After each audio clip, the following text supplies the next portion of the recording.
Welcome. Peace and blessings. If you are new to this channel, how are you? Welcome. And thank you for vibing with us this evening. If you are not new, welcome back. Welcome back. It's been a while, you guys. I miss it over here in YouTube land. I am super excited for one to be here. I'm honored to um, be back here in the living, to be back here, as a mentor, as a teacher, and to get these downloads off. I've been slowly winging back into social media via TikTok, but TikTok ain't the bread and butter, for real. YouTube is. So, to be back over here, to be back intentional with my teachings, because on TikTok, I'm just giving readings and things like that. But to be back intentional with, my videos, I'm super excited to be back and to be teaching in this space right now. So, with that being said, y'all can see the title of today's discussion. I'm gonna be kind of brief, but the intention of this video is to bring awareness. Like, the question is polygamy the future of relationships, of where we're going in as a society? Is that the future? And if it is it worldly? How do we do it from a godly perspective? Or is it just a worldly concept that we're trying to make sense because of economics? So I want to get all into that today. And I would love to get you guys' perspective down in the comments. So if you are watching this on the replay, make sure that you drop those your thoughts even before we get into it. Drop it down in the chat. Do you think that polygamy is the future? Yes or no? Do you think that relationships are going more into a polyfocal lens? Yes or no? And then if it is, how do we make it godly? How do we make it what does it look like to be from a worldly standpoint to a divine standpoint? And that is what I want to get into today. So welcome again. I am Coach Yinka, your favorite womb goddess and psychic intuitive reader. So if you are new here, make sure that you drop your name down in the chat so that I can greet you properly. I love all my newbies who are seeing me for the first time, and if you are not meeting me for the first time, welcome back. Y'all already know, drop some gems down in the comments if you are ready to get some gems, period. You're ready for the message, you're ready to get some gems. So let's get right into it, because I don't want to hold you guys long.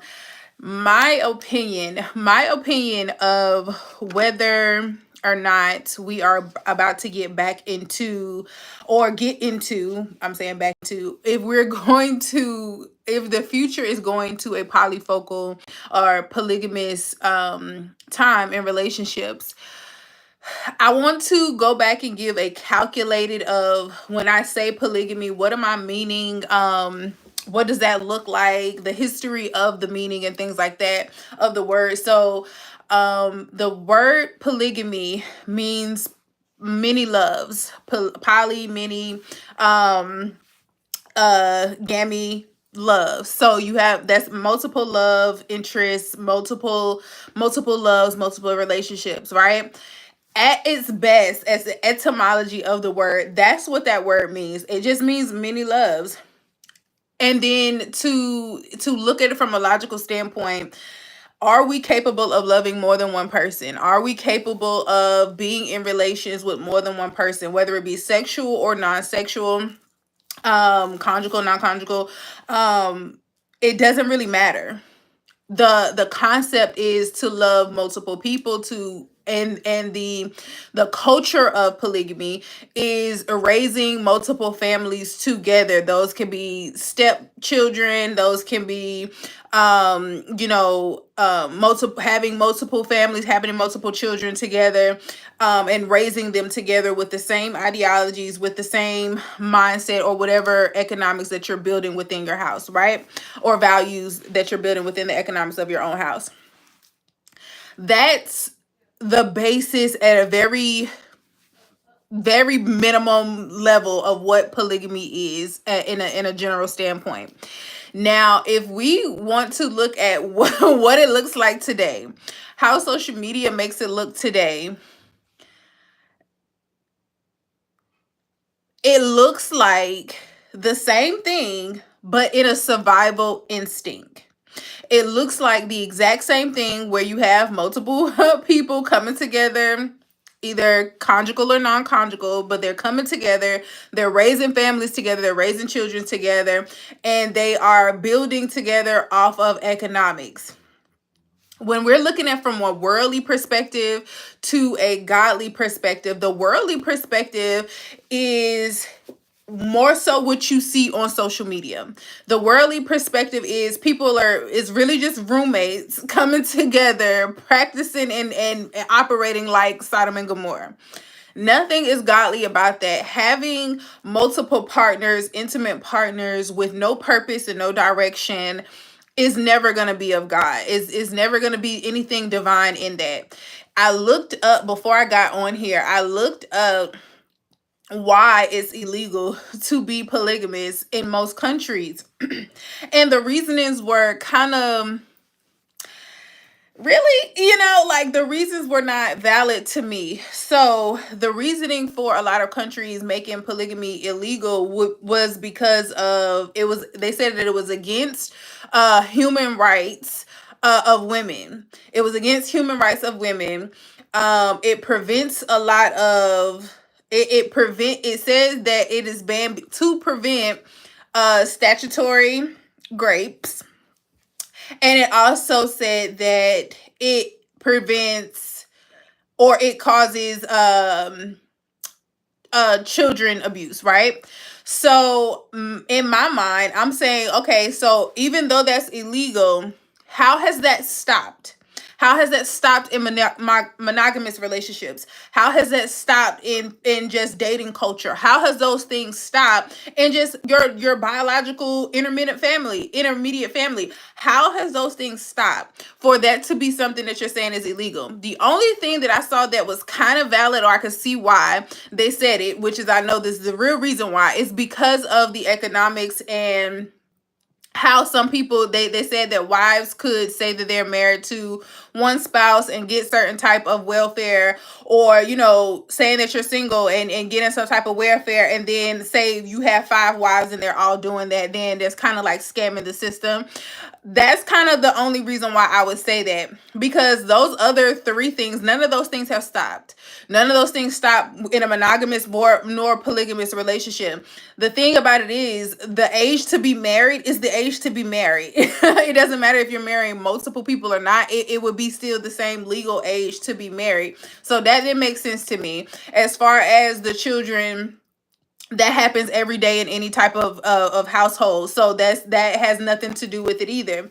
So if we're actually going deeper than the surface as to why it would be illegal, it would be for things far as being able to tax it, being able to regulate what's the benefits or whatever that they're getting from assistance and whatever, and then also being able to look at it from a godly perspective. What does it look like for this to be actually executed in a divine way?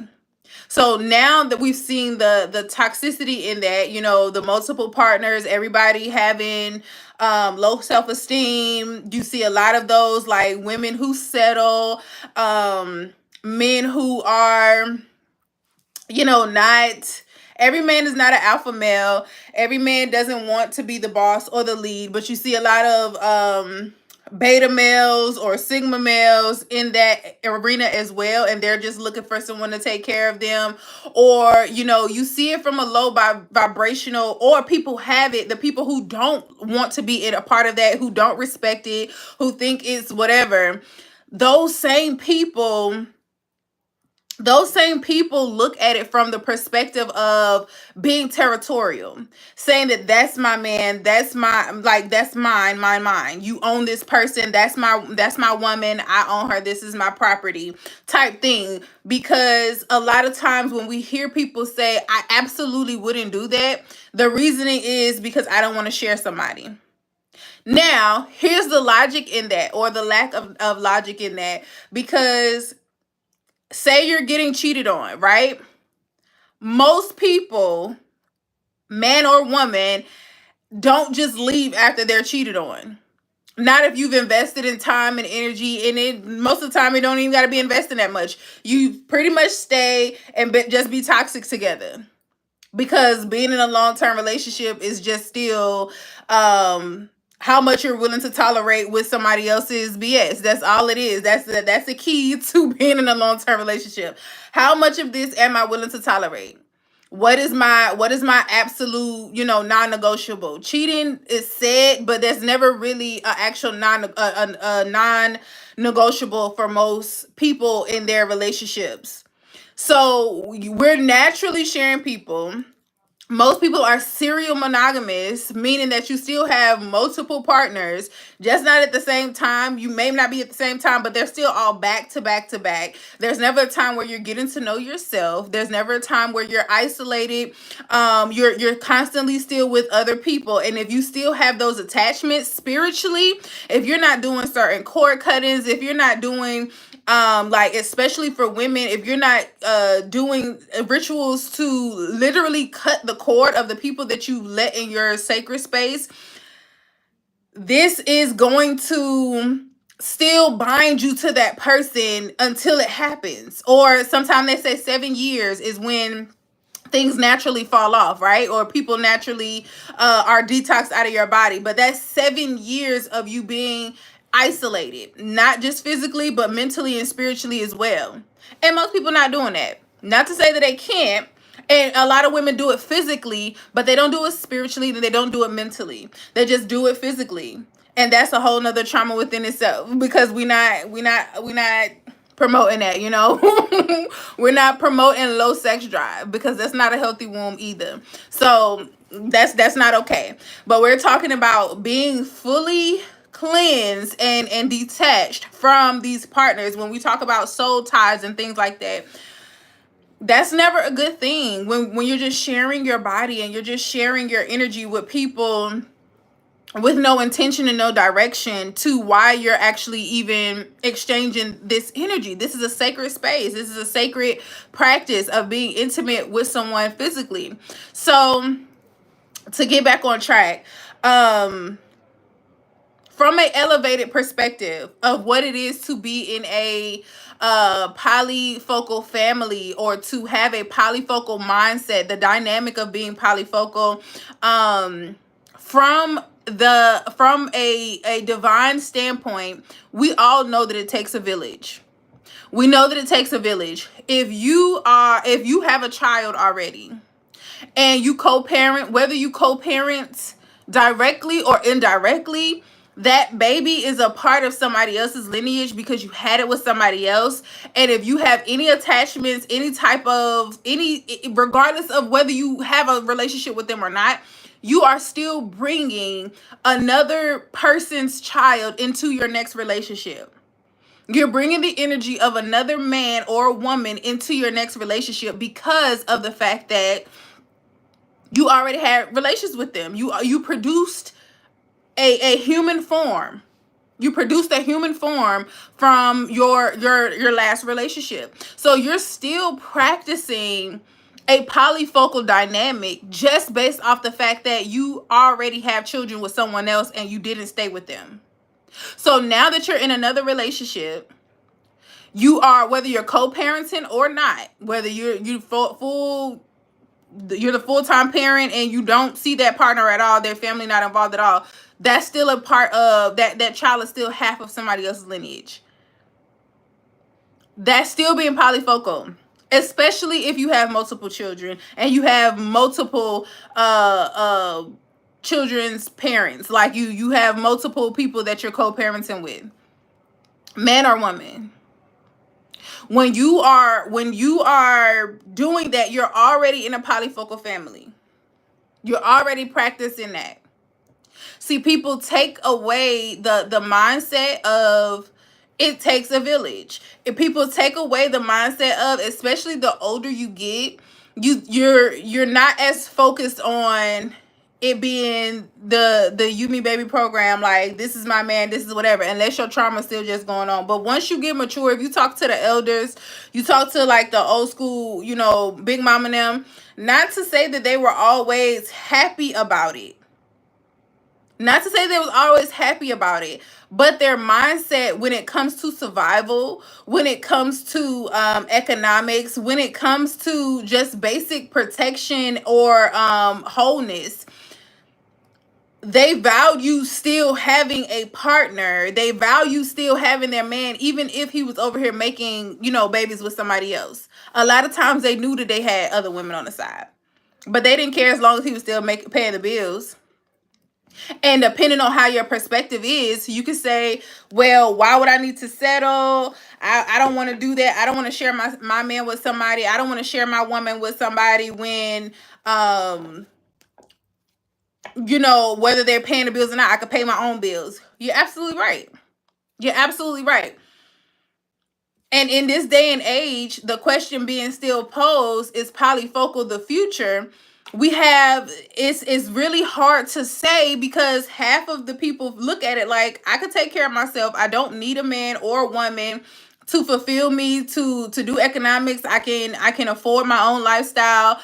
I don't want to settle to be in a relationship. What's the point? Everybody has their own baggage. Everybody comes broken. Everybody just hurting each other. What is the point of being married? Who does it benefit more, the man or the woman?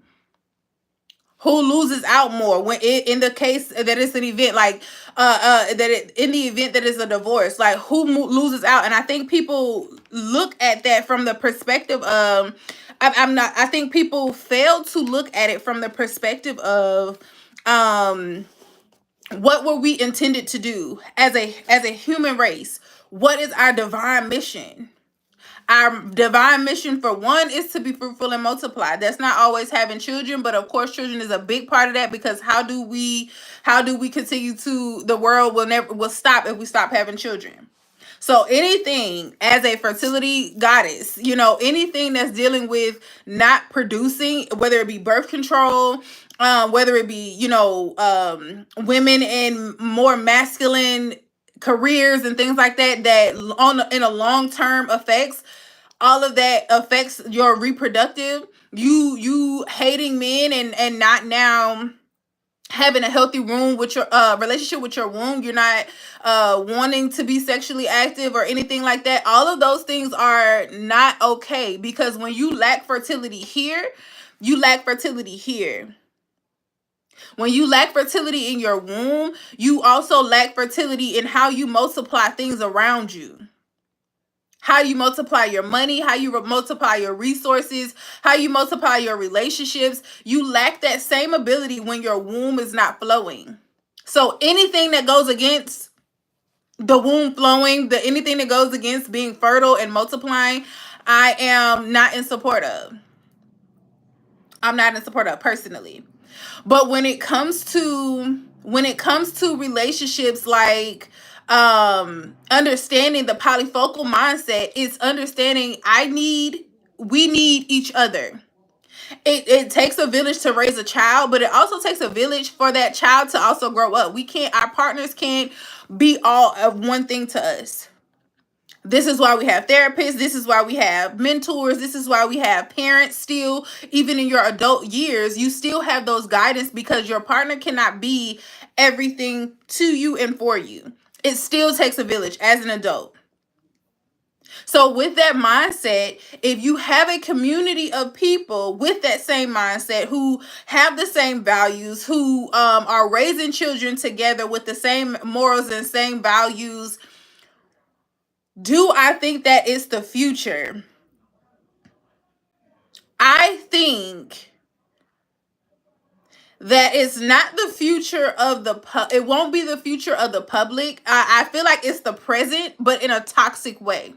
Because again, most people are already practicing this. Most people are already doing it. You're just doing it from a low vibrational state because you're fighting the control of saying that this is my person and I'm supposed to be with this person. We don't control anybody. We don't own anybody.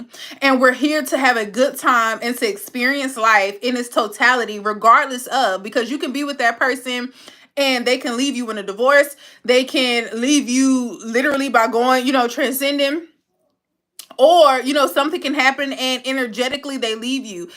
So we can't live in a sense of possession as if I own this person, but we have to know who we are so that we understand our mission. Case in point, there are some breeders out here. When we're talking about women, there are breeders out here, meaning that their life purpose was to have a litter of children. Whether they got 12 different baby daddies, whether they are with any of them, or got coupled by, none of that matters, because they're fulfilling their mission. A lot of times we fail to realize that everything that we see is not everything that is lawful. It's not everything that is in the laws are on different dimensions. So if I understand, my God, even with the men, there are men who are out here who are seeders. You might look at him as a deadbeat because he got 50 children all over the country. People, I think I forgot, it was something I was watching, but it was saying that the guy had literally 50 children, and some of his kids hated him. Some of them didn't know, had never met him or whatever, but he was a seeder. He was fulfilling his mission to have a lot of seeds, to have a lot of children. Whether he had relationships with all of them, Nick Cannon, whether he has a relationship or what we deem as a healthy relationship, if we realize that we don't own people, if we realize that everybody has their own destiny, and it has nothing to do with the social norms that we try to make sense of, but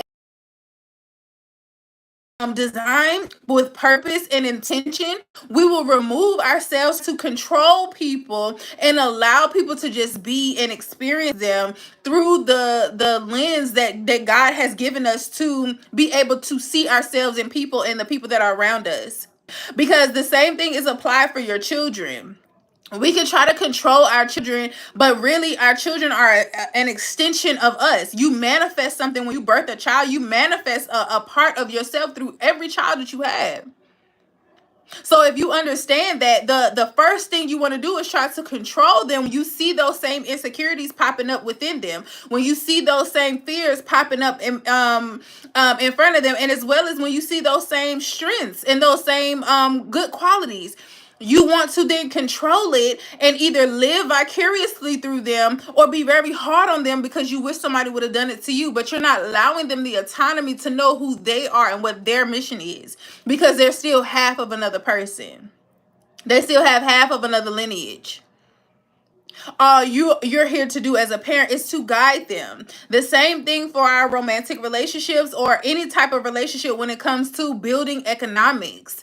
If we were smart as a nation, if we were smart as a people, polyfocal families would be the future.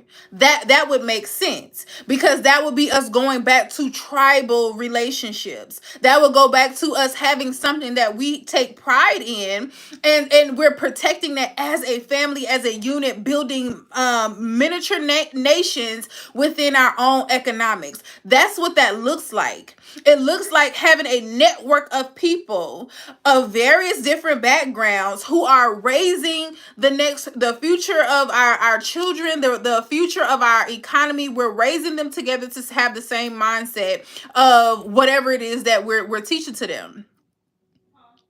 Different communities always operate in that same manner anyways. Different cultures operate in that same manner anyways. If you look at a lot of the Mexican families that come over there, they be in one house 4 or 5 different generations, step not step, in-laws, cousins, all of them in the same household. That is still polyfocal. It became polyfocal when they married, when they still go out and marry and bring somebody in. There might be a matriarch in the house that these are my sons, so these are, my bloodline as the matriarch in the house. But as they marry out, this becomes polyfocal. It becomes polyfocal because there's multiple generations, multiple houses, multiple families, multiple families, that like small knitted families, still under the same roof, having to abide by the same rules, because it has to be a system for it to work with so many people in such a small area. That's the same thing, that level of unity. But our people have, we've lost our way of being able to do that naturally, because we've been doctrinated to hate ourselves, to hate our people, to think that we're not good to work with, to think that we have a crab in a barrel mindset. All of those things are true within every single culture, every single one. Ours is a little bit more vetted because it is televised. And around the world, people look at us like that. So it's kind of hard to get out of that mindset when the majority of people around you actually do think like that. They actually do feel that way. But as you vibrate, energy attracts energy. You still are manifesting who you are. Once you elevate your mindset to truly not think like that about yourself, and truly not think like that about your people, you start to attract your tribe. You start to attract your authentic self through your relationships. You start to attract that. But if you keep living in an illusion, you keep being possessive and controlling and thinking that you are going to find something that's mystical and a unicorn, you can find those things. I'm not ever telling anybody to settle. I wouldn't recommend settling for anything ever in life. But if we're thinking logically, and if we're thinking about the preservation of our culture, of lineages and things like that, you want to be very intentional on what is your actual plan. And I do realize that I'm not talking to the majority, because there are a lot of people who talk. We're talking about what we should be doing as far as survival. We're talking about, what Trump is doing in office, and how that affects us as a family. How does it affect us as the economics? Everybody's saying, oh, we about to leave up out of here. Same people ain't never even applied for a passport. Same people ain't never even looked outside the country, ain't traveled, ain't been on a plane a day in their life, talking about, yeah, we just need to get up out of here. You are just talking. You are just babbling about nothing. But for the few people who have the resources to do the things that they're discussing, or they have the mindset to be able to actually make effective change, those are the ones that I'm talking about, because we're the ones who are building the next future. There are very few people who are going to be a part of the new world order that is being built. A lot of y'all are going to complain your way into the next apocalypse and still be on the suffering side of the split. Period. The majority of people are going to do that. 85-90% of people are still going to be a part of the enslaved mindset of having to do this all over again, or having to suffer in this lifetime because of lack of preparation, because of lack of discipline, because of lack of a plan or even a vision to want better for yourself. Because you're living your life through the internet. You're living your life through through the medias, instead of getting in reality and actually see what's happening in the politics, seeing what's happening in the economy, what's happening in the world, seeing what's happening and actually putting a strategy together. Most people have given up before it even started. And you're going to be on the side of the split that's still being told what to do, that's still having to have a master because you weren't able to self-master enough to be governing of yourself, to your own life. To be disciplined in not feeding your flesh, but to feed your highest self, because your highest self wants you to be in community. Your self wants you to build with other like-minded people. Your highest self wants you to be in environments that make you uncomfortable because it wants you to grow. Your highest self wants that. Your lowest self still wants to have fun and be in a place of comfort. And when I'm saying having fun, it's, you know, it's always fun until it's not. It's always fun to get drunk. It's always fun to hang out and not have any goals and not have, like, to just chill and not think. All of those things are fun to the body. It feels good. It is a dopamine rush to the physical body. But once you want to open up doors to move past the human level, the third dimension, the fourth dimension, the fifth dimension, once you want to get out of those dimensions of blockages and physical suffering, mental suffering, and things like that, the average person is about to stay in that and is going to amplify times 10, because we're literally going through another apocalypse. So if we're going through these portals, you don't have a choice. You're going to go regardless. What side are you going to end up on is a completely different conversation. What side you end up on is completely different conversation. And if you have nothing to do with the solution to what's happening, you're going to be a part of the problem, and you're also going to be a victim in it.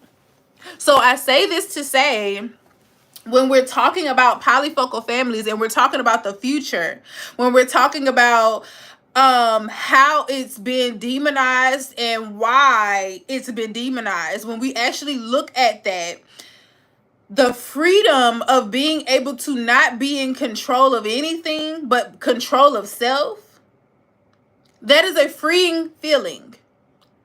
To be able to relieve yourself of feeling like you have to have this. So you have to identify with this. It has to look like this. Like how many of us have had to go down the rabbit hole of the cycle of disappointment, the cycle of heartbreak, the cycle of feeling like, you know, the dating pool is pissy, all of that. Like, how many of us have to go down that rabbit hole of self-discovery to no longer look at the outside world in that manner? What does it look like for us to not become polyfocal in a godly way, not in the worldly way where people are just settling and sharing toxicity, transferring diseases within each other, diseases of the body and the mind?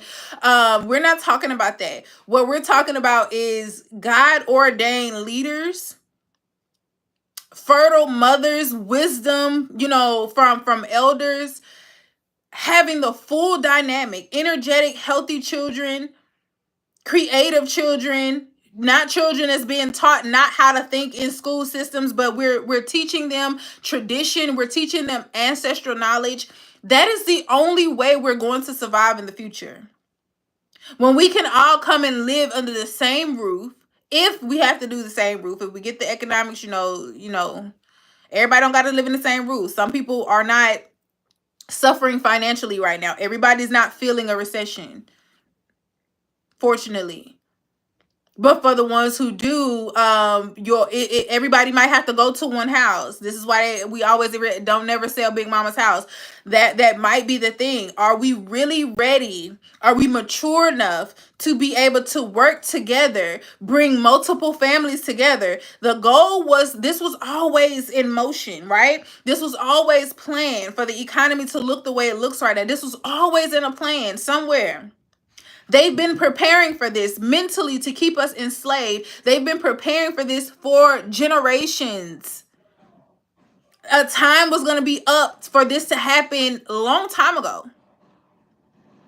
And so the intention of separating the African American family, the separating us, not having the men in the house, having our mothers and daughters bicker back and forth, you know, all of those things was very intentional and by design. So when a time like this comes, it's going to be very difficult for us to come together. It's going to be very difficult for us to be under the same roof and respect somebody's authority, respect our men who are in authority, because a lot of these women been doing it by themselves. They're not trying to hear nothing a man got to say. And then a lot of these women are matriarchs. They are leaders. They are that. And then the men still are in a Western mindset of women don't got no sense, or women are just supposed to be at the house, they don't make those type of decisions. Like, it's still the same thing. It's still the same trauma. It's rooted so deep. And until we have a mindset of unity, until we have a mindset of it takes many, it takes multiple. I can't just do it on my own. I can't just focus on my household. Yes, make sure your household is always straight before you go add somebody else up in there. I'm all for that. But as we expand, the more people, the more families that we can bring together and work together, the better off we'll be as a nation, the better off we'll be as a people. And I'm talking to my people. I'm talking to my people. Can we share the same mindsets? Can we share the same talents? Can we share the same, or be different in all of them, and still share the same values enough to work together and get things done? That's the only way we're going to survive. That's the only way we're going to get through these next 3 to 4 years. Is if we set the tone with unity, with love, with trust, and communication. We have to learn those traits. We have to internalize those character development, character development that's necessary for us to get to that mindset, that divine mind. We have to do that. We have to do that. It's not optional. That's the only way we're gonna survive. And that's just my opinion, and that's just my 2 cents on that, period. So let me know down in the comments if this made sense to y'all, where you stand. Do you think that's the future? Do you think the polyfocal family is the future of our nation? Or do you think that that's still just a scam, and that's just only for people who they're not godly? How do you look at that? Let me know down in the comments. But that's all I have, y'all. Y'all have an amazing evening whenever you're watching this. I pray that it hits you well. Thank you for vibing with me on the live, and I will see you guys in the next one. Peace.